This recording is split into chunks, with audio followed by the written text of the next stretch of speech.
Sir 'Dangal' సినిమాతో ఇండస్ట్రీలో అందరికి బాగా పరిచయమైన ఫాతిమా సనా షేక్ గారి గురించి ఎవరికీ చెప్పాల్సిన అవసరం లేదు. అయితే ఆమె మన తెలుగు ఇండస్ట్రీ గురించి కావచ్చు, నిర్మాతల గురించి కావచ్చు, ఒక కామెంట్స్ అయితే చేసింది. తెలుగు ఇండస్ట్రీ అంటేనే నాకు అసహ్యం. ఎందుకు అంటే ప్రతి ఒక్కరిని కూడా కమిట్మెంట్స్ అడుగుతారు. ఈ నిర్మాతలు కావచ్చు, డైరెక్టర్స్ కావచ్చు, ప్రతి ఒక్కళ్ళు కూడాను ఎవరో వరకు ఎందుకు నేను కూడా దీన్ని ఫేస్ చేశాను అంటూ ఆమె కొన్ని వ్యాఖ్యలు చేశారు. సో, నేను దీనిపై మీ ఒపీనియన్ ఏంటి సార్ అసలు? నేను ఫస్ట్ ఏం చెప్తానంటే, హ్మ్. నిజంలో మాట్లాడేటప్పుడు ప్రూఫ్ చూపించాలా? హ్మ్. మాట్లాడలేనప్పుడు మాట్లాడొద్దు ఫస్ట్ ఆఫ్. హ్మ్. నువ్వు ఆ రోజే నిలబెట్టి, అక్కడే నీకు ధైర్య సాహసాలతో ఈరోజు నువ్వు మీడియా ముందుకు రా, ఆ రోజు నువ్వు మీడియా ముందు అది లాగి అడిగినోడిని లాగి 2 పీకి అప్పుడు నువ్వు పోలీస్ స్టేషన్ కంప్లైంట్ ఇచ్చావు, ఛాంబర్ కంప్లైంట్ ఇచ్చావు, నువ్వు వచ్చి మాట్లాడుంటే is a valuable person. Valuable is నీ టైం కానీ నీ మాటలు కానీ వాల్యుబుల్గా తీసుకు. ఇప్పుడు గతంలో నువ్వు ఎవరి దగ్గరికి వెళ్ళావో, ఎవరిని సినిమా అడిగావో, ఎవరు నిన్ను కమిట్మెంట్ అడిగారో నువ్వే కన్సర్న్. ఎందుకంటే దీంట్లో సినిమా నిర్మాతలు, సినిమా తీసేని వాళ్ళు 1300 మంది ఉన్నారు. హ్మ్. సినిమా తీద్దాం అనుకున్న వాళ్ళు 3000 మంది ఉన్నారు. తీద్దాం అనుకున్న వాళ్ళు అంటే యాన్యువల్ మెంబర్స్ అంటారు. అవును. ప్రతి వాళ్ళు నిర్మాత అని చెప్తారు. ఒక్కొక్కరు సినిమా తీద్దామని ప్రయత్నం చేసేటప్పుడు ఒక్కొక్క టైంలో ఒక్కొక్క డిఫరెంట్ యాంగిల్స్ ఉంటాయి. ద టాప్ 21 ప్రొడ్యూసర్స్ హ్మ్. మిమ్మల్ని కలటానికి, మీతో మాట్లాడటానికి అంత టైము వాళ్ళకి సరిపోదు. Is the number 1 position. Number 2, మీరు డైరెక్టర్స్‌ని వాళ్ళని కలవాలి అంటే కొంచెం టైం పడతది. ఎందుకంటే ఆడిషన్ చేసేవాళ్ళు కో డైరెక్టర్స్, అసిస్టెంట్ డైరెక్టర్స్ చేస్తారు. వాళ్ళు ఫోటోస్ అయన్నీ చూసి ఒక కరెక్ట్‌గా ఓకే అనుకున్నప్పుడు అంటే టాప్ 1 క్యారెక్టరే డైరెక్టర్ చేస్తాడు. ప్రొడ్యూసర్స్ కూడా వాళ్ళు అంత తీరికుండదు. వాళ్ళకెవరికీ కూడా అంత ఓపిక లేదు. Top 21 producers. మీకేదైనా చిన్న సినిమా చేసినప్పుడు ఎవరైనా మిమ్మల్ని అడిగి ఉండొచ్చు. హ్మ్. ఉండి మీరు దాన్ని మీరేమి సమర్థించుకున్నారో మీకు ఇష్టపడితే, మీకు వాళ్ళకి ఇష్టపడితే మేమేం చేయగలుగుతాం? మేము నిమిత్త మాత్రులం. ఇష్టం లేనప్పుడు అక్కడే మీరు కొట్టి ఛాంబర్ కంప్లెయింట్ పెట్టానండి, ఛాంబర్ తీసుకోలేదండి, కౌన్సిల్ కంప్లెయింట్ పెట్టానండి, తీసుకోలేదండి. అలాగే ఝాన్సీ గారికి చెప్పానండి, వినలేదండి. దామోదర్ గారికి చెప్పానండి, వినలేదండి. లేకపోతే మా అసోసియేషన్ చెప్పానండి అని చెప్పాలి. నువ్వేది పెట్టకుండా. నువ్వు ఇండస్ట్రీ కోసం బ్యాడ్‌గా మాట్లాడితే ఇండస్ట్రీ ఎంతో కలమతల్లి ఎంతోమంది హీరోయిన్‌ని, ఎంతోమంది హీరోలని, ఎంతోమంది సైడ్ ఆర్టిస్ట్‌లని మొత్తం టోటల్‌గా కొన్ని వేల మంది కుటుంబాలు ఈ ఇండస్ట్రీలో బతుకుతున్నాయి. ప్రతి ఆడపిల్ల వస్తుంది సురక్షితంగా బతుకుతుంది. ఒక్క ఆడపిల్లకు తప్పు జరిగిందని 99 ఆడపిల్లలకు తప్పు జరగలే. హ్మ్. ఎక్కడో ఒక ఆడపిల్లకు తప్పు జరగలేదు, కాస్టింగ్ కౌచ్ లేదు. అసలు లేకపోతే చాలా చాలా క్లీన్‌గా ఇండస్ట్రీలో ఉన్నాము అని నేను చెప్పట్లా. హ్మ్. ఒక ఆడపిల్ల, ఒక మగవాడు జరిగినప్పుడు ఇష్టపడితే మేమేం చేయగలుగుతాం? ఇప్పుడు మీకు ఇష్టపడింది. మీకు ఆయన పని కోసం మిమ్మల్ని వాడుకున్నాడా? లేపోతే మీరు పని కోసం నా క్యారెక్టర్ రావాలని మీరు వెళ్లారనేది మాకు తెలీదు కదా! ఇప్పుడు మాకేం అవగాహన ఉంటది. మీరక్కడ నిజంగా మీ స్వార్థం అక్కడ ఉంది. నిజంగా మీరు పెద్ద హీరోయిన్ అయిపోదామని మీ స్వార్థం ఉంది. ఆళ్ళు అక్కడ మిమ్మల్ని వాడుకొని వదిలేద్దాం ఆళ్ళ స్వార్థం ఉంది. అలాంటప్పుడు మేమేం చేయగలుగుతాం?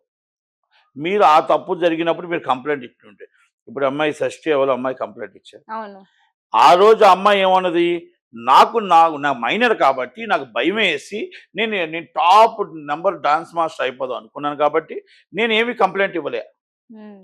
తర్వాత నేను వదిలించుకుందాం అనుకున్నాను. నేను నా ఇండివిడ్యువల్‌గా నేను బతకటాన్ని నేను వదిలించుకుందాం అనుకుంటున్నాను కాబట్టి, నేను కొంతమంది సహాయ సహకారాలతో ఝాన్సీ గారు, సంజయ్ గారు, దామోదర్ ప్రసాద్ గారు అండదండలతో ఒక డైరెక్టర్ గారి అండదండలతో నేను కంప్లెయింట్ ఇవ్వడానికి ముందుకొచ్చాను. నాకు ఈరోజు సపోర్ట్ ఉంది. అందరూ సపోర్ట్ ఉన్నారు కాబట్టి నేనొచ్చా. ఆయన దగ్గర నేను నేర్చుకోలేదు. నన్ను ఆయన వాడుకున్నాడనే టైప్‌లో చెప్పుకొచ్చింది. ఓకే. ఏది నిజం, ఏది అబద్ధం అనేది కోర్ట్ డిసైడ్ చేస్తది. అలా మీరు ఆ కంప్లెయింట్ మీరు అక్కడ ఇచ్చుంటే, మీకు జరిగిన అన్యాయం మీరు ఇండస్ట్రీ మీద మొత్తం అబాండం వేయకండి. ఎవలు ఆ పేర్లు? మిమ్మల్ని ఇబ్బంది పెట్టినోళ్ళు ఎవలు? ఆ పేర్లు కూడా మీరు బయట పెట్టాలి. హ్మ్. పెట్టకుండా మీరు ఇండస్ట్రీ అంటే మీరు నిర్మాతలు అందరిని అవమానించినట్టయింది. హ్మ్. మీరు ప్రొడ్యూసర్ ఇది మన డైరెక్టర్లు అందరిని అవమానించినట్టయింది. హీరోలందరిని అవును. అవమానించినట్టయింది. కనుక దాన్ని పూర్తిగా నేను ప్రొడ్యూసర్ కౌన్సిల్ జాయింట్ సెక్రటరీగా ఖండిస్తూ ఆమెకి నేను ఒకటే చెప్తున్నా. Within 3 days hmm. Immediately notice and show cause notice and మా association and chamber of commerce and మా ప్రొడ్యూసర్ కౌన్సిల్ ఇమ్మీడియేట్‌లీ మన దాంట్లో యాక్ట్ చేయకపోయినా కాన్ఫెడరేషన్ ఆఫ్ ఇండియా మొత్తం టోటల్గా ఇండియాలో ఎక్కడైతే మనం ఉన్నామో గిల్లో ఉందో మనం ఇమ్మీడియట్లీ వాళ్ళకి నోటీస్ పంపించి ఆమెని మనకు వివరణ ఇవ్వడానికి అడగండి. వివరణ ఇవ్వకపోతే ఇమ్మీడియట్లీ ఆమెని మన పనిలో నుంచి తీయడానికి మన పూర్తి హక్కులు ఉంటుంది. ఎందుకంటే అవమానపరిచింది, అవును. ఎన్టీఆర్ సంస్థలను అవమానపరిచింది. ఒక్కరి మేమేమ గురించి మాట్లాడినట్టు ఆ, లేదు కదా, మనం industry ఒకరి కోసం మొత్తం. మాట్లాడి ఉంటుంటే ఆ ఉమ్, నేమ్ ఈజ్ బయట పెట్టి ఉంటే ఉమ్, పూనం కవర్ గారు ఉన్నారు. పూనం కవర్ గారు త్రివిక్రమరావు గారు నాకు అన్యాయం జరిగింది. త్రివిక్రమ్ గారు కదా, ఎంత పెద్ద హీరో అయినా ఎంత పెద్ద డైరెక్టర్ అయినా as a basic is a complaint immediately in the police station. Basic is complaint and chamber, basic is complaint and మా అసోసియేషన్ నెంబర్ వన్. ఉమ్, ఆమె కూడా నేను ఎన్నోసార్లు చెప్పాను, అమ్మాయి కూడా ఆడపిల్లకి, అమ్మ నీకు ఎప్పుడు అండదండలుగా ఉంటారు, నువ్వు అక్కడ ఎంత పెద్ద డైరెక్టర్ అవని ఏమవును, మీరు కంప్లైంట్ ఇచ్చి నా కంప్లైంట్ని యాక్సెప్ట్ చేయలేదు, లేకపోతే నా కంప్లైంట్ చూడలేదు అని పోలీసు వాళ్ళ మీదుగా 4 మంది చెప్తే న్యాయం ఉంది, న్యాయం జరుగుతుంది. మాలాంటి వాళ్ళు ఎవరైనా మాట్లాడగలుగుతాం. Number one. అవును. మాధవీలత గారు జేసీ ప్రభాకర్ రెడ్డి గారు ఏదో అన్నారని చెప్పేసి బాధపడ్డారు, కంప్లైంట్ ఆమె ఆయన సారీ చెప్పాడు, పాపం పెద్ద ఆయన సారీ చెప్పాడు. ఓకే, మేబీ అది ఒక పొలిటికల్లో వాళ్ళకి ఏదో సంథింగ్ జరిగింది, కాకపోతే అనుకోకుండా జరిగిన సిచ్యువేషన్, ఒక ఆవేశంలో చెప్పాను, ఆయన కూడా చెప్పారు. అయితే ఆమె ఏం చేసింది, ఇస్ డైరెక్ట్ కంప్లైంట్ మా అసోసియేషన్. Yes. కంప్లైంట్ మా అసోసియేషన్కి ఇచ్చింది. శివబాలాజీ గారు మాట్లాడారు. ఇమీడియట్లీ దాని మీద నేను విష్ణు గారికి పంపిస్తాను, విష్ణు గారు పంపించి దాని మీద యాక్షన్ తీసుకుంటా ఉన్నారు. అంటే ఆమె వచ్చి మీకు రూల్ ప్రకారం కంప్లైంట్ ఇచ్చింది. మరి మీరెందుకు రూల్ ప్రకారం కంప్లైంట్ ఎవరు ఇవ్వకుండా మొత్తం ఎంటైర్ ఇండస్ట్రీని ఎంతమంది ఆడవాళ్ళు ఇక్కడ బతుకుతున్నారు, వాళ్ళకి పెళ్ళిళ్ళు కావాల్సిన వాళ్ళు ఉన్నారు, పెళ్ళిళ్ళై భర్తలు ఉన్న వాళ్ళు ఉన్నారు, ఎంతోమంది సేఫ్టీ ఇండస్ట్రీ, ఎంతోమంది మరి ఆడబిడ్డలు పనిచేస్తున్నారు, రాత్రనగా పౌలంగా 24 hours పనిచేస్తున్నప్పుడు ఇక్కడ ఇండస్ట్రీకి భద్రత ఉంది, సెక్యూరిటీ ఉంది, మనకు ఆల్రెడీ గవర్నమెంట్ ఒక కమిటీ వేసింది, ఇవన్నీ ఉంటుండగా మీరు ఏ రైట్లో ఈ విధంగా నన్ను కోరిక తీర్చమన్నాడు, లేకపోతే నాకు ఇంకో మాట అన్నాడు అన్న మాట అనడం అనేది నేనేమన్నాడు, ఇమీడియట్లీ మీరు ఎవరి పేరు నేమ్ పెట్టండి, మీరు కంప్లైంట్ ఇష్యూ చేయండి, ఆ పేరు లెవెల్లో చెప్పండి. నిజంగా సినిమా ఇండస్ట్రీలో ఆయన ఉంటే వాళ్ళ మీద యాక్షన్ తీసుకోవడానికి ఇమీడియట్గా మనకి కేసు పెట్టడానికి పోలీస్ స్టేషన్ పెట్టండి, మాకు కూడా పెట్టండి, మాట్లాడుతాం. లేనప్పుడు ఇమీడియట్లీ మీ మీద సారీ అపాయాలు చెప్పండి, అంటే తెలుగు ఇండస్ట్రీకి సారీ చెప్పండి, సౌత్ ఇండస్ట్రీకి సారీ చెప్పండి, మీరు సోకాజీ నోటీస్ తీసుకోవాల్సిందిగా ఇమీడియట్లీ నేను సోకాజీ నోటీస్ ఇవ్వాలి అని నేను రేపు ఈసీలో కూడా దాని మీద చర్చిస్తాను. ఎందుకంటే వెరీ వెరీ సీరియస్, ఇలాగ అభియోగం చేయడం అనేది కరెక్ట్ కాదు. నిజంగా సార్, మీరు అన్నది కూడా పాయింటే. నేనేమన్నా, నీకు ధైర్యం ఉంటే ఆడపిల్లవైతే నీకు నాకు నా మానం ముఖ్యం, నా ప్రాణం ముఖ్యం, ఇలాంటి వాడు ఇస్తే ఏంటి ఇవ్వకపోతే ఏంటి అని ఇప్పుడు మీరు అన్నారు కదా, సౌత్ ఇండియా అంటే నాకు భయం, నేను తెలుగు ఇండస్ట్రీ, ఆ రోజు నువ్వు అడిగిన ఎదవని చెప్పుతో కొట్టుంటే ఒక ఆడబిడ్డగా అందరూ కూడా చాలా ఎంతో ఎంకరేజ్ చేసి ఆడబిడ్డగా ఒక పలానా వాడిని చెప్పుతో కొట్టి నువ్వు మీడియా పిలుస్తుంటే, ఆహా వీరనారిని నించున్నావు, ఆడపిల్ల ధైర్యంగా నించుంది, ఆ ధైర్యానికి ప్రాణానికి తెగించి నిలబడ్డావమ్మా అని చెప్పొచ్చు.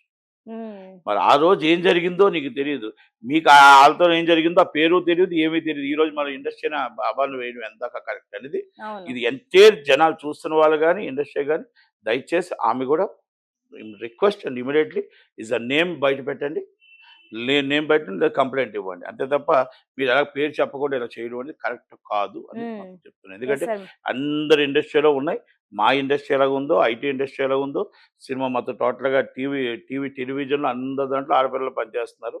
అందరికీ ఎక్కడున్న ప్రాబ్లమ్స్ అక్కడ ఉంటాయి. ఆ ప్రాబ్లమ్ని మనం ఎదుర్కోవడానికే సిటిఎమ్స్ ఉన్నాయి, ఆ ఎదుర్కోవడానికే ఛాంబర్స్ ఉన్నాయి, ఎదుర్కోవడానికే పోలీస్ డిపార్ట్మెంట్లు ఉన్నాయి, ఎదుర్కోవటానికి ఆడపిల్లలకు చెప్పులు కూడా ఉన్నాయి. అది కూడా గుర్తుపెట్టు.